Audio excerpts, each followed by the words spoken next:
오늘은 제가 실제 사례입니다. 2016년도에 제가 이제 이사를 갔는데 빌라로 그 바로 앞에 대형 마트가 있었어요. 누구나 이름 되면 알만한 대형 마트가 있었는데 저희 집 창문에서 그 마트까지의 거의 폭의 거리가 한 8m?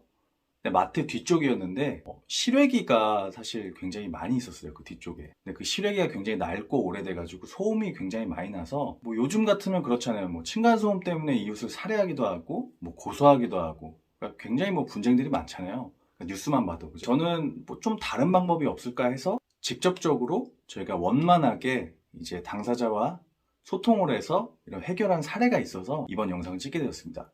자, 영상 끝까지 시청해 주시고요. 구독과 좋아요, 알림 설정까지 부탁드리겠습니다.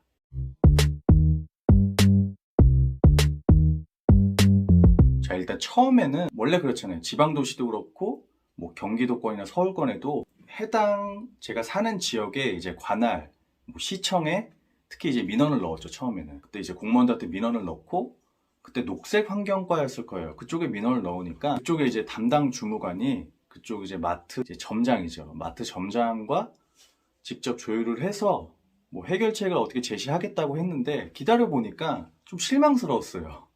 예를 들면 그 컴프레셔 소음이 굉장히 컸거든요. 그러니까 뭐 겨울 같은 경우는 창문을 닫아 놓으니까 상관이 없는데 여름에는 창문을 열고 잔단 말이에요. 그래서 굉장히 시끄럽고 굉장히 소음이 컸어요. 그래서 잠도 못 자고 그렇다고 문을 안 열어 놓을 수도 없고 뭐 안에서 주구장창 뭐 에어컨만 틀자니 그죠? 그것도 솔직히 아니잖아요. 그래서 저는 나름대로 좀 기대를 하고 있었어요. 시청에서 그 환경과에서 나서서 직접 중재를 해주니까. 근데 민원 처리 결과가 어땠냐면 실제로 그 컴프레셔 앞에다가 그냥 컨테이너에 쓰는 그 벽 있잖아요. 그 벽 하나 띡 세워놨어요. 정말 문짝만한 거를. 그러니까 그거를 세워놓고 실제로 마트에서도 또 그런 가벽 같은 걸 설치를 해놨는데 그거 가지고 솔직히 소음이 안 날 리가 없잖아요. 당연히 소음이 나죠. 저희 집이 그때 2층이었는데 소음이 너무 심하고 나니까 아니 이거 민원이 좀 잘못된 거 아니냐.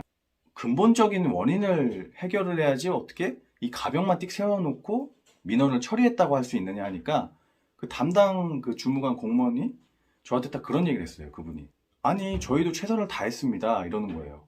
그러니까 제가 봤을 때는 그 최선을 다한 게 아니고 정말 그분이 그게 최선을 다했다면 그분은 솔직히 옷을 벗으셔야 되거든요. 그래서 이제 도저히 안 되겠다 그냥 내가 직접 나서야겠다 해서 그 담당 그 공무원에게 제가 직접 말을 했습니다.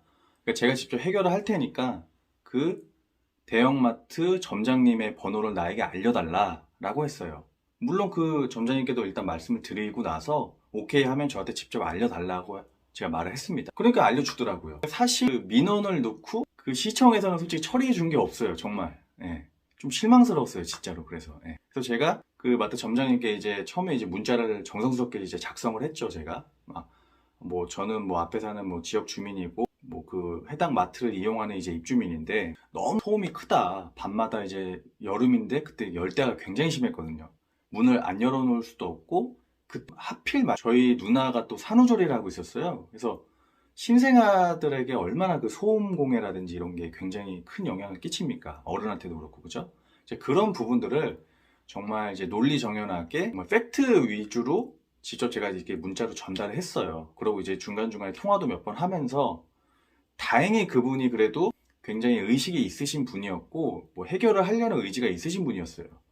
그렇기 때문에 제가 뭐 이런 부분에 대해서 정말 이렇게 말씀을 드리니까 뭐 알겠습니다. 저도 한번 알아보겠습니다. 시간이 좀 걸릴 것 같아요. 라고 했어요. 그러니까 시간이 어느 정도 좀 소요가 되고 이제 그 마트 점장님한테 제가 이제 연락을 받았는데 아무래도 견적이 생각보다 좀 많이 나올 것 같다. 이렇게 하시는 거예요. 왜냐면 거의 제가 그러니까 지금 약간 기억이 가물가물하긴 한데 제가 알기로도 거의 한 몇천만 원 정도 드는 걸로 들었거든요. 견적이 그렇게 나와서 전체적으로 다 교체를 해야 될 것 같다.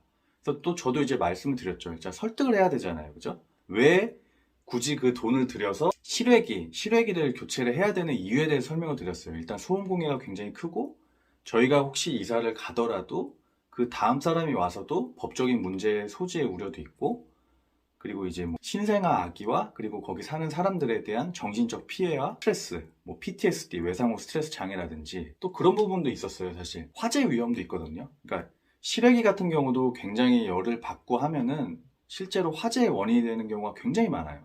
그래서 그런 부분을 복합적으로 설명을 드리고 이거를 투자하셔서 소음 문제도 해결하시고 그리고 실제 화재 위험에서도 벗어나시고 여러 가지 이점이 있다 하니까 일단 그분이 나중에 전체적으로 이제 교체를 하셨어요. 신형으로. 아마 그 소음도 적고 에너지 효율도 높은 인버터형으로 다 교체를 하셨어요. 물론 그 가격도 아직 그대로 있더라고요. 그래서 이렇게 원만하게 해결을 한 사례가 있어요. 사실 뭐 법적으로 뭐 고소를 한다, 뭐 이렇게 치고받고 뭐 칼 들고 막 이웃 살해하고 요즘에 세상이 흉흉하니까 좀 그런 경우가 많잖아요. 근데 사실 이 방법이 원래 이제 전통적인 한국 사회에서 이웃과 뭐 분쟁이 일어났을 때 해결하는 그런 가장 현명한 방법이라고 생각을 해요. 만약에 그거 안 해줬으면 진짜 뭐 언론사 뭐 내가 임마 너그 서장이랑 임마 환경과가 뭐야 뭐 그죠? 다 제보를 했겠죠. 그죠? 공정거래위원회부터 뭐 제가 동원할 수 있는 모든 걸 했을 수도 있어요. 만약에 그분이 정말 같이 밥 먹고 사우나도 같이 가 다 했어. 책임을 회피하시거나 뭐 문제를 해결할 정말 그런 의지가 없으신 분이었다면, 근데 다행히 충분히 그 문제에 대해서 인지를 하고 계셨고 굉장히 또 배우신 분이라서 굉장히 또 이렇게 원만하게 해결을 해주셨어요. 그래가지고 지금은 이제 이사 왔지만 그쪽에서 굉장히 그래도 한 4년 넘게 정말 편하게 좀 살았던 것 같습니다. 물론 거기는 단골이어서 거의 뭐 매일 이용했었어요. 사실 출퇴근하면서도. 내가 할게 돈. 법적으로 뭐 민원을 넣고 아니면 뭐 변호사를 쓰고 뭐 공정이든 어디든 막 이렇게 민원을 넣기 전에 물론 그 실제로 판결 사례도 있어요. 실제 소음 공해라든지 피해 때문에 1인당 뭐 110만 원씩 뭐 판결했다는 2013년도에 이런 기사도 있는 그런 것도 있지만 사실은 근본적으로 일단 사람이 살 수 있는 환경을 좀 원만하게 대화를 통해 가지고 해결하는 게 가장 좋다고 보고요.